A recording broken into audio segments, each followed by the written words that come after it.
Tonight on NewsVision, a fire on campus closes one of the buildings for a few days. We will tell you what happened. Minor fire inside of a science room. Plus, the death toll from Hurricane Ian has grown to more than 130 people. This week, President Biden promised more help for the devastated areas after visiting Florida. It's going to take years for everything to get squared away. And later on, you could win a free pair of Crocs. We will tell you what you need to do. All this and more on tonight's episode. NewsVision starts right now.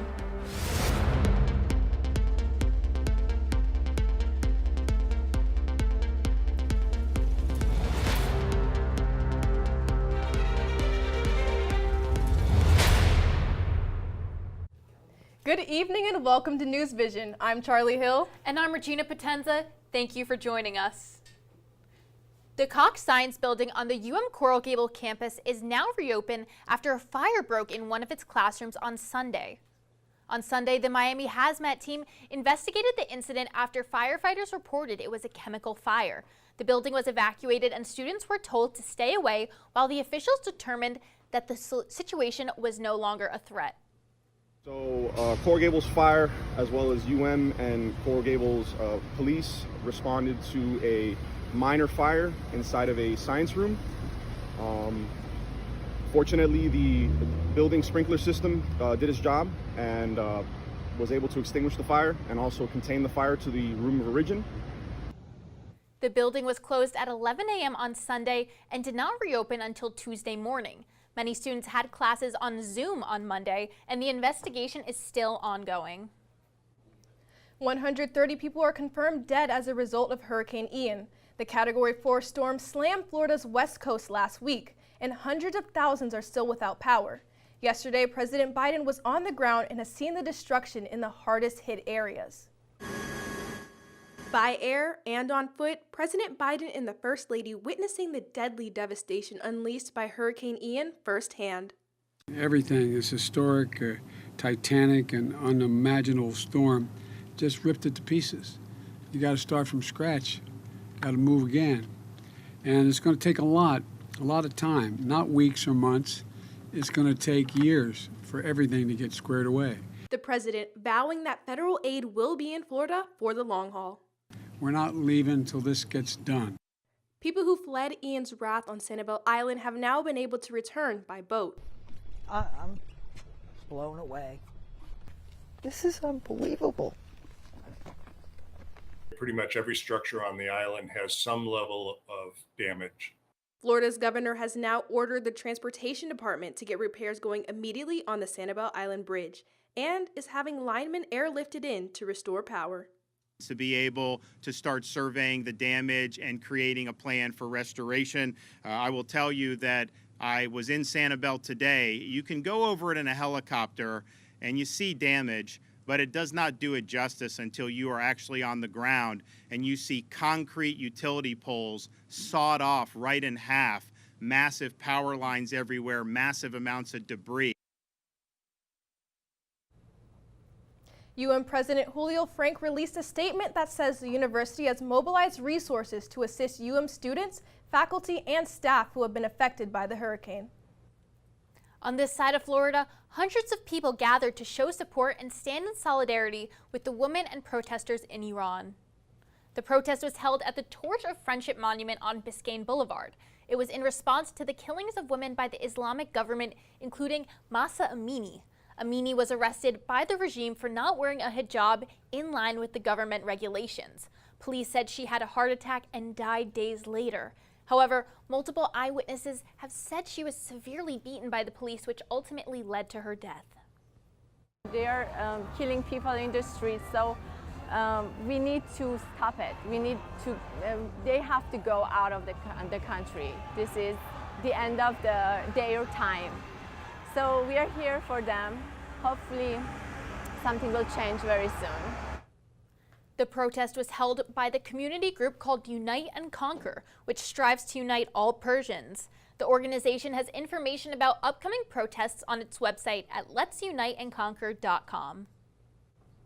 It's National Voter Education Week, and the deadline to register to vote is in 3 days. All students who are 18 and older can register. Both in-state and out-of-state students can register to vote. The Butler Center's website has a list of voter and election resources to navigate. One of those is TurboVote. TurboVote allows students without a Florida ID who live on campus to vote through pre-filled voter registration forms. After submitting the forms, you are sent a voter ID card for Election Day. Make sure the address on the form matches your UM mailing address. On Election Day, students without a state ID can bring a photo ID as well as proof of residency, such as utility payment or rental agreements, and their voter registration card. National Gandhi Day of Service is one of the largest days of service at UM, and this past weekend, the event celebrated its 20th anniversary. Our reporter Bella Papaduke was there. For 20 years, the University of Miami has hosted the National Gandhi Day of Service. It is celebrated across the world in honor of the birthday of Mahatma Gandhi. This year, Gandhi Day of Service was held on the first Saturday of October. There were 15 different service projects, 13 were off campus and 2 were hosted on campus. So we're packing period kits, which are little paper bags, and they have pads, panty liners, feminine wipes in them, and then everyone also puts a little note card in them. So it has like a special message for that person, whoever's getting it, knowing that they're cared for, someone's thinking about them. The other on-campus event was hosted by the pre-dental program and music therapy fraternity Alpha Mu. They made bracelets and cards for the Nicklaus Children's Hospital. The music therapy program at UM does our practicum at the Nicklaus Children's Hospital, which is where we're actually bringing all these cards and bracelets to, so it was perfect. It combined everything. When you think about all of these things on separate levels, they might seem small, but when you have this many people working together, it is a game changer. Other off-campus events included a beach cleanup and a project to weed invasive plants. Gandhi Day was a powerful moment for hundreds of students with different backgrounds to come together and give back to their community. Well, I think it's an amazing day of service. I think it's really cool how so many people all come together to do service on the same day. I just feel like that's a very rare experience. Everyone I spoke to told me they would definitely be coming back next year. Reporting for UMTV, I'm Bella Papaduke. The Deferred Action for Childhood Arrivals program, also known as DACA, has been ruled illegal by a U.S. Court of Appeals. Previous immigrants will still receive benefits, but no new applications will be accepted. The DACA program has protected hundreds of thousands of children who were brought into the United States legally since 2012. Now, the U.S. Fifth Circuit Court of Appeals has now found that DACA violates immigration laws, since it only protects beneficiaries from deportation and does not make them citizens. The court has said the program is an overreach of governmental powers. The new regulations will go into effect on October 31st. Gas prices are rising again. The Organization of Petroleum Exporting Countries, or OPEC, is planning to slash oil production by 2 million barrels per day starting in November. It's the biggest cut since the start of the pandemic. OPEC says the move comes, quote, in light of the uncertainty that surrounds the global economic and oil market outlooks. The White House calls it short-sighted. The Biden administration is working to reduce gas prices leading up to the November midterm elections. Over the past 6 months, the Biden administration released millions of barrels of oil from the nation's strategic petroleum reserve. We are working every single day to make sure, to the best of our ability, that, again, energy supply from wherever is actually meeting demand in order to ensure that energy is on the market and that prices are kept low. The Biden administration is now urging U.S. oil companies to produce more fuel. The White House hinted the U.S. may start limiting exports of refined oil. As the war between Russia and Ukraine intensifies, Russia declares what many Western nations are calling an illegitimate annexation of 4 eastern Ukrainian regions. Russia also claimed control of Europe's largest power plant in Zaporizhzhia after launching a series of missiles at the city, killing many people. The attack comes after Ukraine reclaimed dozens of territories in northwest Ukraine. Russia has also retreated from multiple towns and cities, allowing Ukraine to liberate cities that have been under Russian control for months. But even with Ukraine taking back land, Putin says the residents of the annexed regions are Russian citizens. However, many countries like the U.S. will not recognize this annexation. This referendum is a sham. It's fiction. And we will never respect their illegal annexation of Ukraine territory. And nor will most of the international community. And President Zelensky says negotiations with Putin are no longer possible following the annexation. President Joe Biden takes a major first step towards decriminalizing marijuana.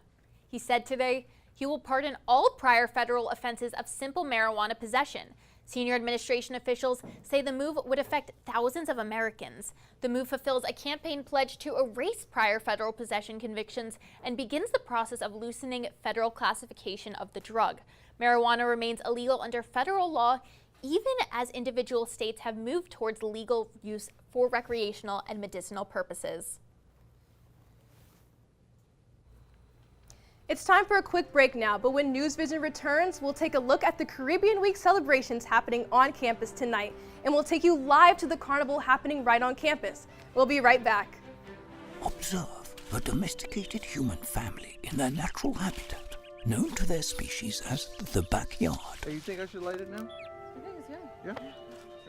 Oh dear, someone is about to burn a pile of debris that's too tall, which can start a wildfire. Wait, could it be? Blimey, it is. It's Smokey. It's Smokey Bear. What a legend. Hey, it's Smokey. Sorry, it was too high.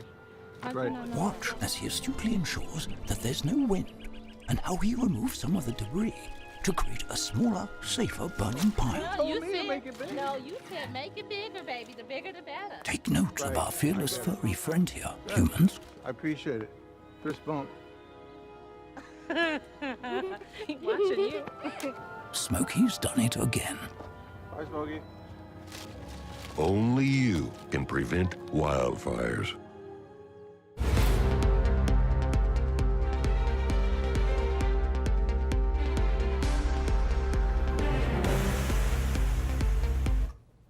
When you think of artists, are elementary students the first people that come to mind? Well, at Low Art Museum on campus, this is nothing new. Our reporter Lauren Lennon has more on that one event that encourages young children to get in tune with their creative side. 6-year-old Lily is an artist whose personality matches her artwork, bright and vibrant. Lily is great. She's amazing. She's very artistic, very creative, very expressive. She has a big personality. Lily is one of several children who recently came with their families to the University of Miami campus to attend a free family art workshop. Once a month on Saturdays, the Low hosts these family art workshops, which include some form of artistic activity. This allows for children in the Miami area to further explore their creative side. But before the young artists could start their own projects, they had to find some inspiration. They were taken on a tour of the museum with tour guide David Rivera. I think art is important in the sense that it gives the students an appreciation of the role that art plays in our everyday lives. Rivera has given this tour several times and loves to hear what the children see in these paintings. And I try to convey initially right off when I start speaking with them, working with them and interacting with them, that there is no right or wrong answer with art. Rather, it has to do with what your interpretation is, and whatever that may be, that is perfectly okay. When the children had enough time to interpret these paintings, it was then their turn to create their own masterpieces. To me, I love to show them different processes and show them, like today we did printmaking, and just show them that art is all around us, that it's not always just painting with a paintbrush, that there are also many ways that they can create using found objects and things that they have at home. For the students and the teachers, these programs are the highlight of their weekend. I feel like I have the best job in the world. Being an art teacher is really rewarding. Much fun, right? For UMTV, I'm Lauren Lennon.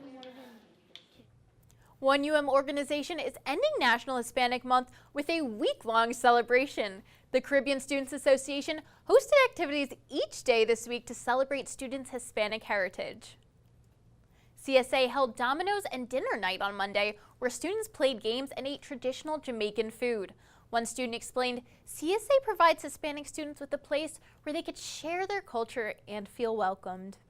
I'm Jamaican, and I've always identified very closely with that. Even though I was born here in America, that's a big part of my identity, my culture, and I definitely wanted to be around people who made me feel at home and who understood my culture and respected it and also appreciated it just as much as I did. CSA freshman year because she was homesick and immediately found people that treated her like family. She says CSA's goal is to celebrate Caribbean culture by teaching people about Caribbean history, music, and food. And CSA wraps its Caribbean Week on campus with the Caribbean Carnival that also marks the start of Miami Broward Caribbean Carnival, happening this weekend. Tonight at CSA's Carnival, there will be dancing, performances by top Caribbean artists, and of course, traditional Caribbean food.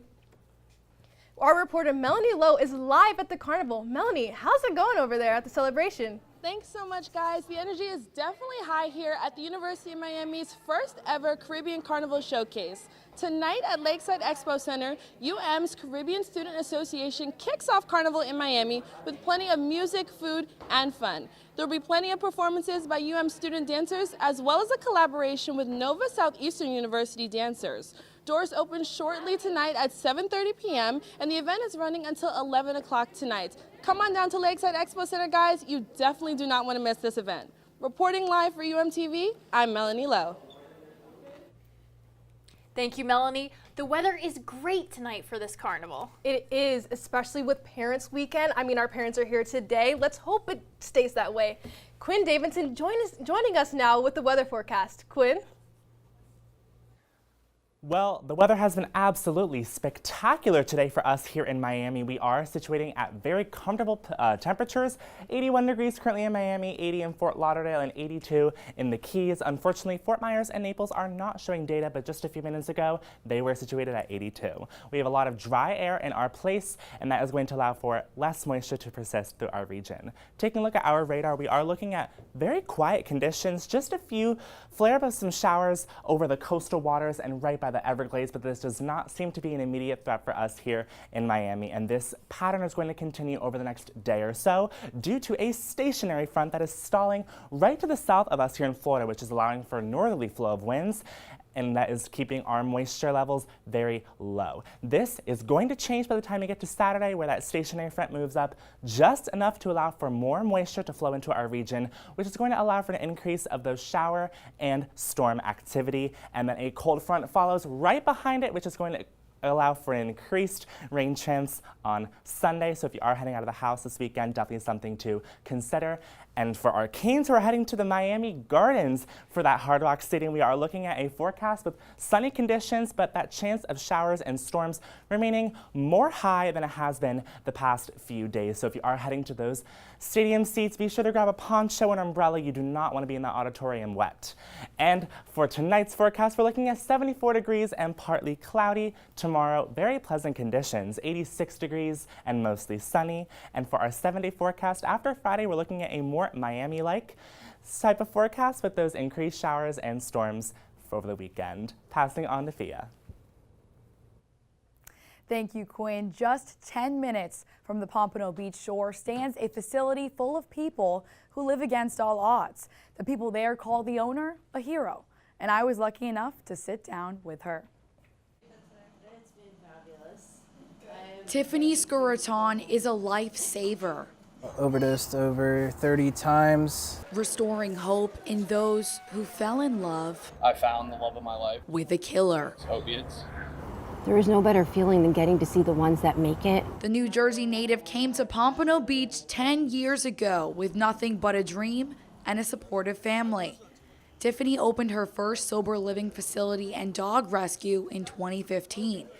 Hey, are you the happiest girl here? Nick Schmidinger was client number 1.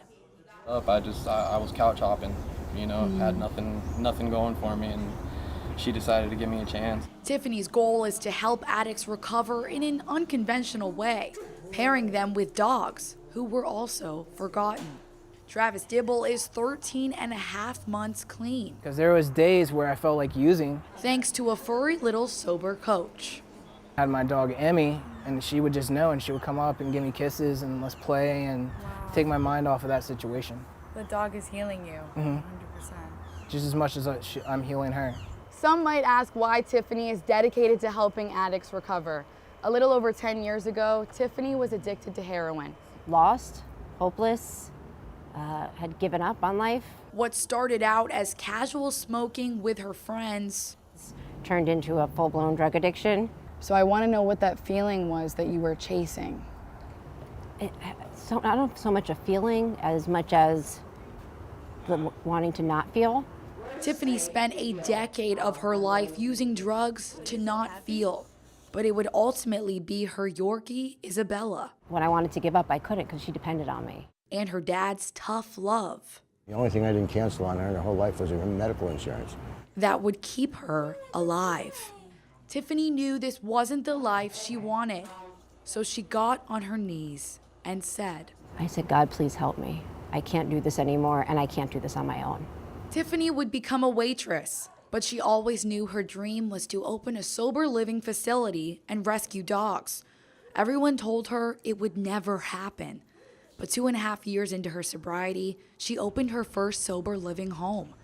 And as the years went on, her dreams expanded to 172 beds, and we have anywhere between 12 to 18 rescue dogs. The success stories grown from Tiffany's facility are endless. Every Friday, Blue Waters hosts an Alcoholics Anonymous meeting, and more recovering addicts tell their stories. How they are alive today, against all odds, because of an angel named Tiffany Skuraton. You're the reason I can come back. But I don't love me. You've loved me. And that's the shit that matters. In the future, Tiffany hopes to receive more grants so she can expand her facility and save more lives. To donate to the dog rescue, visit Blue Waters Dog Rescue on Facebook. For UMTV, I'm Sophia Vitello. Thanks, Sophia. And coming up next on NewsVision, I'll take a look into all things sports. Don't go anywhere. We'll be right back after a short break. Hello, I'm Liam Fabre, anchor of NewsVision. Here's how we stay safe here at UMTV with COVID-19. When entering the studio, always make sure to sanitize your hands. Don't forget to rub it in. Next, wipe down any surface you plan on touching. I gotta write the show, so I'm gonna wipe my keyboard down. And now we're ready for the show. Remember, this is the only time we get to take off that mask. Hey Julia, we ready up there? Ready, camera 2, and take it. Good evening and welcome to NewsVision. I'm Liam Fabre.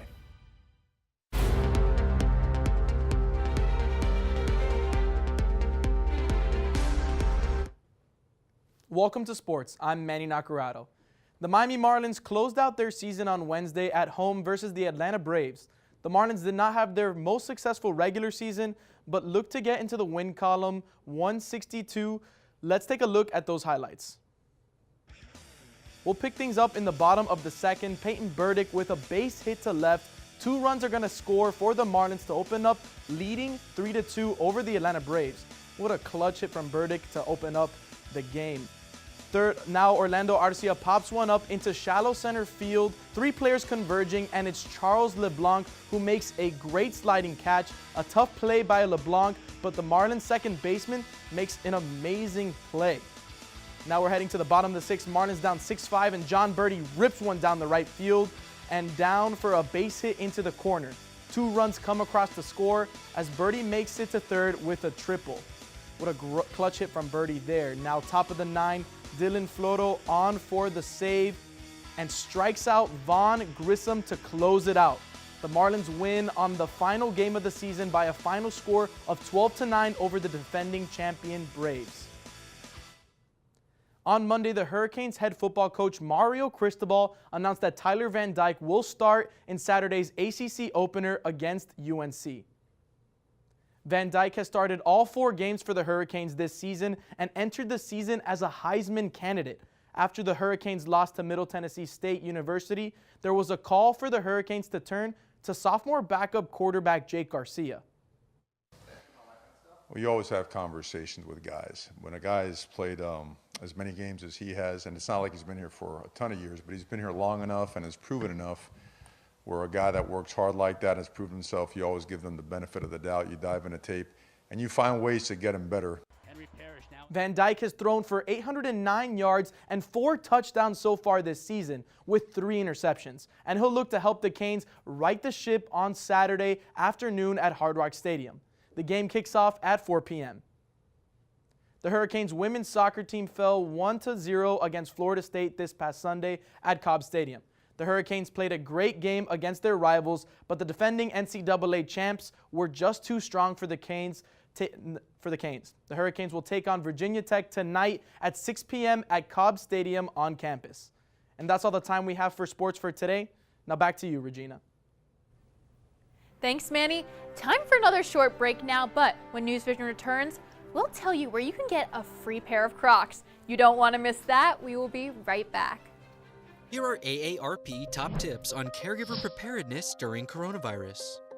Form a team that can help with caregiving tasks. Take an inventory of essential supplies in your loved one's home. Make a list of the care recipient's medications. Schedule regular calls to fight isolation.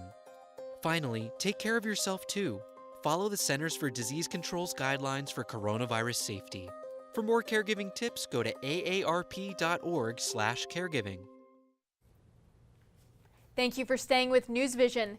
It's the new way to pay. Reporter Isabella Morales explains how you can now buy your next cup of coffee with cryptocurrency at one local coffee shop in Coral Gables. One coffee shop less than 2 miles from campus is a pioneer in the future of transactions. It opened in December 2021. Grow Coffee plus Co-work in Coral Gables is one of the first businesses in all of Miami to accept cryptocurrency payments. It's a digital money. It's a different medium of exchange, payment method. The so-called currency of the future can be processed in a matter of seconds right from the palm of your hand. The amount of dollars is put into this system and then automatically converts the amount of Bitcoin.